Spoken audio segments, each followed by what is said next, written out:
सभी भारतीयों को मेरा नमस्कार, गुड मॉर्निंग, आदाब और सत श्री अकाल। दोस्तों, आज हम बात करेंगे विजय माल्या के बारे में। विजय माल्या, हाँ वही विजय माल्या जिसके कैलेंडर्स में काम करने के लिए हिंदुस्तानी नहीं विदेश के भी एक से बढ़कर एक मॉडल तरसती थी। वही विजय माल्या जिसे पैसा दिखाने का शौक़ था, वही विजय माल्या जिसे खर्च करने का शौक़ था और जब मौका मिलता वो शानदार आलीशान पार्टियां करता। विजय माल्या के फादर विट्ठल माल्या हिंदुस्तान के आज़ादी से पहले के एक काफ़ी अच्छे बिजनेसमैन थे। उन्होंने यूनाइटेड ब्रेवरीज में 1946 में पैसा लगाना शुरू किया, इन्वेस्टमेंट शुरू किया, उसके शेयर्स वगैरह परचेज करने शुरू करे और 1947 में वो पहले इंडियन डायरेक्टर यूनाइटेड ब्रेवरीज के बन गए। इस तरह से 1948 में वो यूनाइटेड ब्रेवरीज के चेयरमैन बने। चेयरमैन बनने के बाद उन्होंने पॉलीमर्स, बैटरी, फार्मा, फूड्स, इन सब को भी यूनाइटेड ब्रेवरीज के अंदर लाने की कोशिश करी और इन सारे बिजनेस पे हाथ आजमाए। ये उनकी किस्मत थी कि उन्हें सभी बिजनेसेस में प्रॉफिट होता चला गया और वो हिंदुस्तान के काफ़ी अच्छे बिजनेसमैन बने। 1983 में अचानक उनकी डेथ के बाद 27 साल का विजय माल्या उसने बिजनेस संभालने की कोशिश करी। बहुत मेहनती और बिजनेस में बहुत ज़्यादा अग्रसर था शुरू से ही।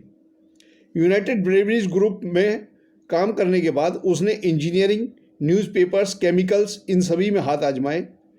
लेकिन फिर उसके दिमाग में ये बात आ गई कि लिक्कर यानी शराब और बियर बनाने में जो प्रॉफिट है वो किसी भी तरह के बिजनेस में नहीं है। उसने पूरी तरह से इस पर ध्यान दिया और लिक्कर कारोबार में वो बहुत तेज़ी से आगे बढ़ने लगा। विजय माल्या शुरू से ही हार्डवर्किंग था और वो चाहता था कि ग्लोबल एक्सपेंसेस पे ध्यान दिया जाए, कंपनी का ग्लोबल एक्सपेंशन हो। ग्लोबल एक्सपेंशन की वजह से उसने अपने ब्रांड को प्रमोट करने के लिए जो हो सकता था वो किया। उस वक्त हिंदुस्तान में उस वक्त क्या अभी भी शराब की एडवर्टाइज पर पाबंदी है, आप एडवर्टाइज नहीं कर सकते। लेकिन उसने किंगफिशर की तरफ ध्यान आकर्षित करने के लिए, आम पब्लिक का भी ध्यान किंगफिशर की तरफ जाए, वो जो कर सकता था उसने वो किया। एक से बढ़कर एक कैलेंडर्स उसने बनवाए जिसमें जो मॉडल्स वगैरह थी वो काफ़ी हॉट मॉडल्स और इंडिया की सबसे महंगी महंगी मॉडल्स, यहाँ तक कि इंटरनेशनल मॉडल्स को भी उसने उस पर लॉन्च किया। IPL की टीम भी खरीदी। मार्च 2005 में सेकंड लार्जेस्ट कंपनी लिक्कर बनाने में वो बन गई। 2007 में फोर्ब्स की लिस्ट में फर्स्ट 100 में लगातार 2007 में फर्स्ट टाइम आया फोर्ब्स की मैगजीन में, फर्स्ट लिस्ट में, इंडियंस में। उसके बाद लगातार कई साल तक फर्स्ट 100 में उसका नाम रहा और फोर्ब्स की मैगजीन में फर्स्ट 100 में नाम आना मतलब अरबोपति में उसका नाम रहा। 2005 में सिद्धार्थ माल्या, जो इसका विजय माल्या का बेटा है, उसके 18वें जन्मदिन पर इसने किंगफिशर नाम की एयरलाइंस लॉन्च करी। ये लॉन्च करने के बाद इसमें जो उसने लग्जरी फैसिलिटीज़ दी, कायदे से तो उसी फैसिलिटीज़ की वजह से ये पूरी कंपनी ही डूब गई। वो ये चाहता था कि जिस भी बिज़नेस में हाथ आजमाए वो बिज़नेस में इतनी तेज़ी से एडवर्टाइज हो और इतनी अच्छी सुविधाएं दे कि लोग उसके कंपटीटर उसके सामने कहीं टिक ही ना पाए। अब एयरलाइंस का बिज़नेस वैसे भी काफ़ी महंगा होता है, काफ़ी इन्वेस्टमेंट की ज़रूरत होती है। तो उस केस में धीरे धीरे करके इसने बैंक से 9,000 करोड़ रुपए लोन पे ले लिए और उसी लोन से इसने जो एयरप्लेन्स वगैरह खरीदे वो, और उसमें फैसिलिटीज़ वगैरह बहुत ज़्यादा देनी शुरू करी, लग्जरी फैसिलिटीज़। इतनी लग्जरी फैसिलिटीज़ पूरे इंटरनेशनल लेवल पे किसी भी एयरलाइंस में नहीं थी जितनी किंगफिशर में थी। फिर उसके माइंड में आया कि मैं इंटरनेशनल लेवल पे भी फ़्लाइट शुरू करूं। लेकिन उस टाइम पे होता ये था कि इंटरनेशनल लेवल पे फ़्लाइट शुरू करने के लिए आपको कम से कम एयरलाइंस खोले हुए 5 साल का एक्सपीरियंस होना चाहिए, उसके बाद ही आप इंटरनेशनल लेवल पे फ़्लाइट शुरू कर सकते हैं। अब इसका भी उसने कार्ड निकाल लिया विजय माल्या ने और उसने ये सोच कर कि मैं कोई और कंपनी परचेज कर लेता हूँ जिसे 5 साल से ज़्यादा का एक्सपीरियंस हो, और डेक्कन चार्जर्स एक कंपनी थी उस टाइम पे, जो लगभग बंद होने के कगार पर ही थी। इसने वो कंपनी परचेज कर ली। वो कंपनी परचेज करने के बाद 1 साल बाद इसे इंटरनेशनल का भी लाइसेंस मिल गया और इंटरनेशनल फ़्लाइट्स इसने शुरू कर दी। लेकिन इसी बीच में इसने डेक्कन चार्जेस का, क्योंकि उस टाइम पे भी पहले काफ़ी किराया कम था, तो इसने उसका किराया कम ही रखा और उसका नाम रख दिया किंगफिशर रेड और किंगफिशर एयरलाइंस। किंगफिशर एयरलाइंस में लग्जरी फैसिलिटीज़ दे रहे थे, तो उसमें बहुत ज़्यादा महंगा किराया भी था, लेकिन किंगफिशर रेड में कम किराया था। फिर धीरे धीरे विजय माल्या को आम चीज़ें पसंद ही नहीं आती थी। इसने सोचा कि नहीं, मैं किंगफिशर रेड्स में भी वही फैसिलिटीज़ वगैरह दूंगा, और इसने उसमें भी सारी लग्जरी फैसिलिटीज़ देनी शुरू करी, जिससे इस पर घाटे का बोझ बढ़ता चला गया। अभी किंगफिशर एयरलाइंस ही अपने घाटे से नहीं उभरी थी, लेकिन वो सारी चीज़ें किंगफिशर रेड में भी जब प्रोवाइड कर दी गई, तो किंगफिशर एयरलाइंस के जो ग्राहक वगैरह थे, जो भी उसमें जाते थे, उन्होंने जनरली यही सोचा कि कम पैसे में ज़्यादा फैसिलिटीज़ मिल रही हैं सेम कंपनी में, तो उन्होंने किंगफिशर रेड में सफ़र करना शुरू कर दिया। किंगफिशर एयरलाइंस की फ़्लाइट्स जनरली खाली जाने लगी। इंटरनेशनल लेवल पे भी इसको एक्सपेंसेस बहुत ज़्यादा लगे थे उस टाइम पे, और धीरे धीरे करके इसने फिर आईडीबीआई बैंक से भी 900 करोड़ रुपए का कर्जा ले लिया। अब लोन इस पे बढ़ता जा रहा था और उसकी जो पेमेंट्स वगैरह, ईएमआई वगैरह होती हैं, उसे भी चुकाने में बीच बीच में प्रॉब्लम्स आने लगे। फिर उसके बाद क्या हुआ कि इसने देखा कि किंगफिशर रेड में घाटा बढ़ता जा रहा है। इसने किंगफिशर रेड बंद कर दी, लेकिन जिस टाइम पे किंगफिशर रेड बंद करी, उस टाइम पे लगभग 7 महीने का वर्कर्स की सैलरी पेंडिंग थी। वर्कर्स की सैलरी पेंडिंग होने की वजह से उस पर स्ट्राइक्स वगैरह, और इस तरह से इसका पहली बार नाम उछला मार्केट में कि ये ढंग से काम नहीं कर पा रहा है, और वर्कर्स की सैलरी भी 7 महीने की पेंडिंग है।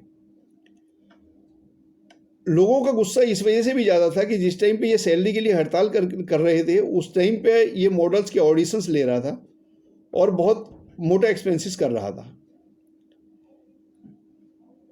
इसी बीच में क्या हुआ कि गवर्नमेंट की उस टाइम पे गवर्नमेंट की कुछ पॉलिसी इस तरह की थी कि कोई विदेशी कंपनी डायरेक्ट इस तरह से इन्वेस्ट नहीं कर सकती इंडियन कंपनी में, वरना एक विदेशी कंपनी यूएई की थी शायद और कतर की, ये कंपनियां किंगफिशर में इन्वेस्ट करने के लिए तैयार थी। अब इसी के बाद होता यह है दोस्तों कि लोन काफ़ी ज़्यादा बढ़ जाता है,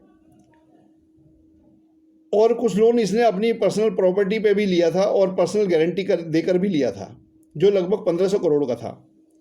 अब जब लोन का ज़्यादा इसके ऊपर प्रेशर बनने लगा, तो विजय माल्या ने उस टाइम पे क्लियरली बैंक से कहा कि जो 6600 करोड़ रुपए मैंने आपसे बैंक लोन लिया है, वो 6600 करोड़ मैं एज इट इज पे करने को तैयार हूँ, लेकिन जो 2400 करोड़ आप एक्सटर्नल, उस टाइम पे 6600 करोड़ लोन रह गया था, लेकिन जो 2400 करोड़ रुपए आपने इस पर इंटरेस्ट वगैरह लगा रखा है, मैं वो देने में अभी नहीं दे पाऊँगा, आप सेटलमेंट कर लीजिए।